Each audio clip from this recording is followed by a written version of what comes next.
Good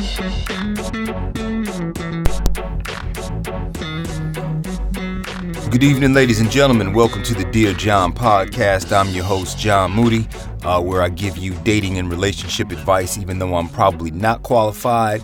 It is totally up to you to take the advice. I think you should listen to it, but if you take it, you're on your own. All right, I am podcasting today. I'm still at Dreamland Studios in Jamaica, Queens, New York, supplied by musician extraordinaire, Mr. Les July.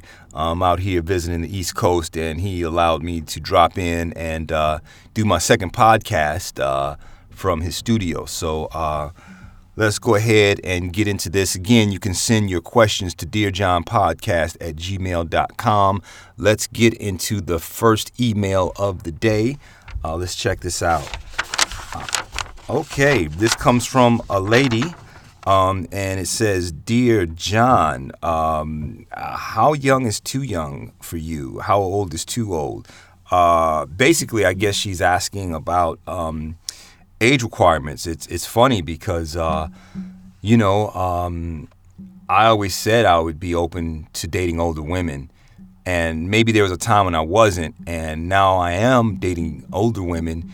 And what's messed up is that these older women are actually younger than I am because, I'm in my late 40s. So, an older woman is sometimes considered to be in her late 40s. And, 47, 48, I got you by a couple years. That's always been an interesting thing for me because I know that when I was like 23, 24, I dated a woman who was like 38. And, I guess she thought I was mature, which I pretended like I was, but I was like 23, 24, 25. I don't know. And she was like 38, which seemed hella old to me at the time. And she had a kid that was like 5 years old. So we didn't really date long, but I've always been open to dating a woman a bit older than me. And then even like the age thing, the younger thing, not so much. And I know it's something a lot of dudes do, but I don't know, I always kind of felt like this is stupid, but it's like, and not an unfair advantage, but what do we have in common really, and especially now because, being a little older, it's like, all right, is it because I feel like I can't deal with a woman my age or I got to have somebody who's younger and easier to impress? Because honestly, the restaurants I can take a 23, 24-year-old to, I can't really take a woman in her like 40s, 30s, or even 50s too. It's a whole different thing, man. And I'll tell you what, it's really for me. It makes me feel bad to date a younger woman because it makes me feel old when I have to listen to the music they're listening to. I'm like, unless she's got some type of father complex, whatever, and she's looking for a daddy, then I feel bad about that because I'm like, this poor thing is lost and she's just looking for somebody to be her father. And, is she calling me daddy or is she calling me daddy? There's a difference. There's a difference between a woman calling you daddy and daddy. So which daddy is it? Because one is really creepy and the other one is sexy. And if you don't really know, then it's not a cool thing. All right, so everybody's got to make up their own mind with that one. But for the most part, a woman, it's changing though, because it's like I'll still date a woman in her mid 30s, early 30s. I start to feel a little strange, and I'll say she's young, and people are like, she ain't that young, which is true, but yeah, I don't know. And then as far as much older, depends on, how, what we have in common with, I can't really see myself dating a woman in her 60s or even much up or in her 50s, even though I'm damn near there. So I don't know. Anyway, let's get to the next question. Okay, looking at the next email.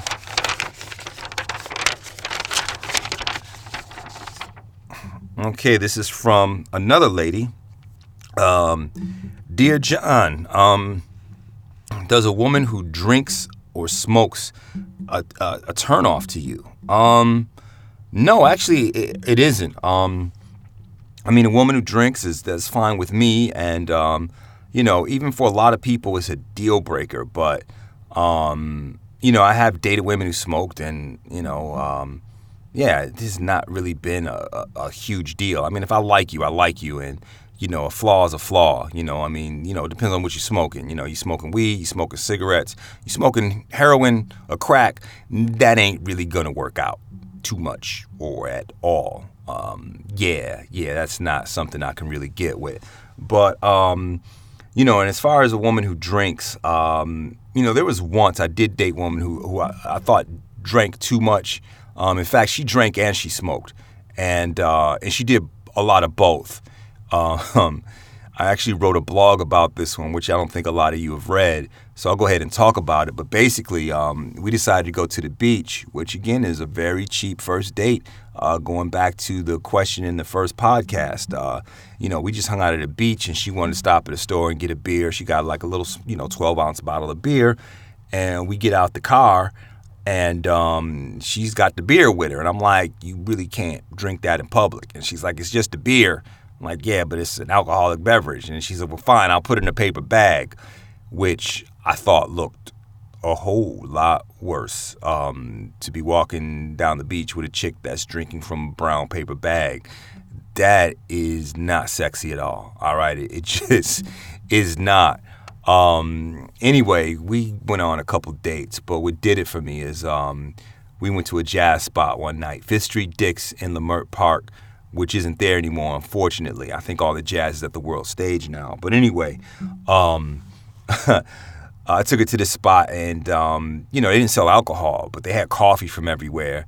And we get there, we listen to the jazz, they doing their thing, and she's like, I was like, you want something? She goes, yeah, get me I don't know, whiskey or vodka, whatever. I'm like, nah, this place, they don't sell alcohol.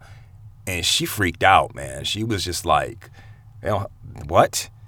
They don't have, and I mean, she was mad. She was actually angry that they did not serve alcohol and just said, fine, I'll just take a coffee black.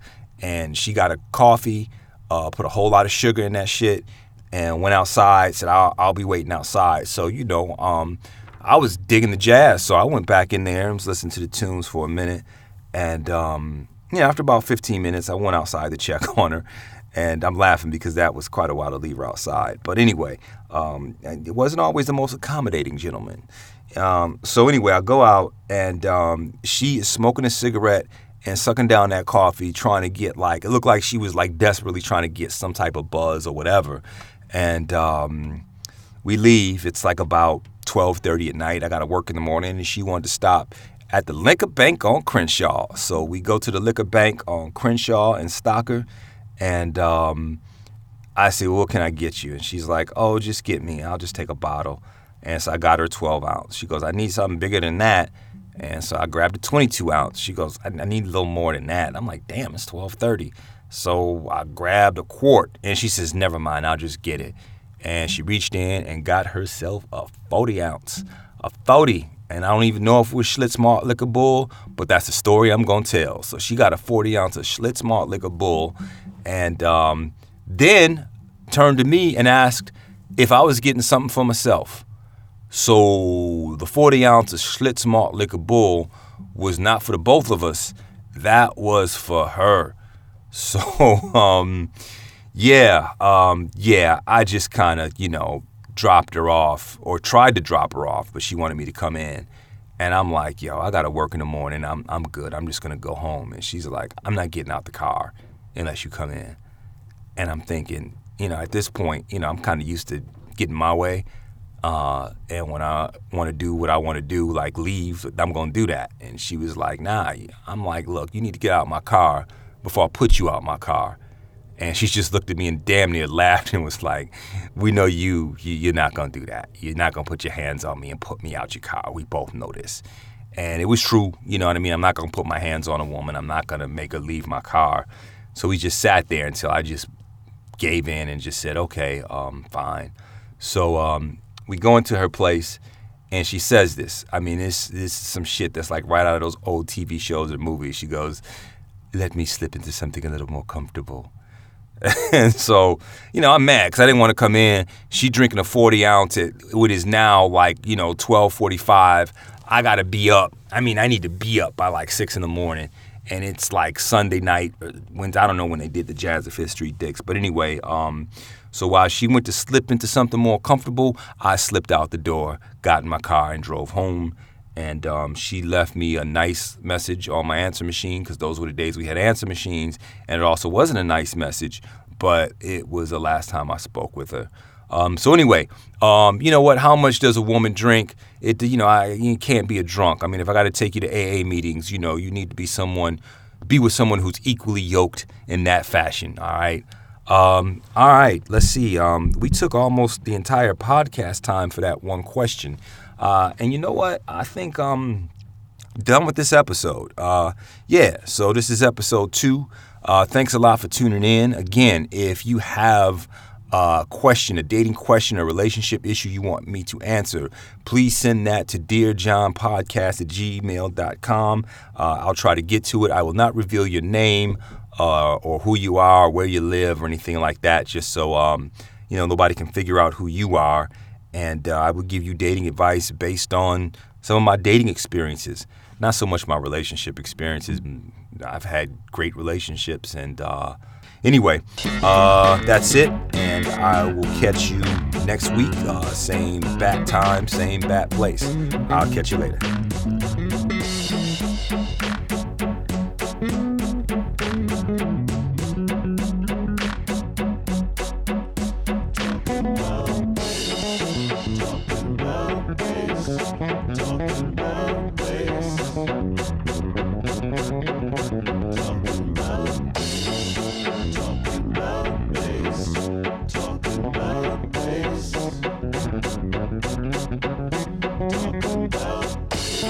True indeed, that's how it is. I'm doing all types of plucking, slapping, tapping, rapping. What's gonna happen?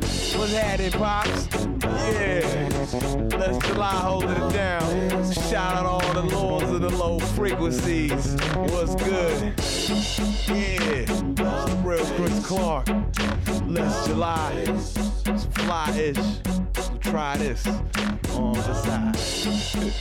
Yeah, bottoms. Big bag of bottoms. Bump for you boys on the block. Okay.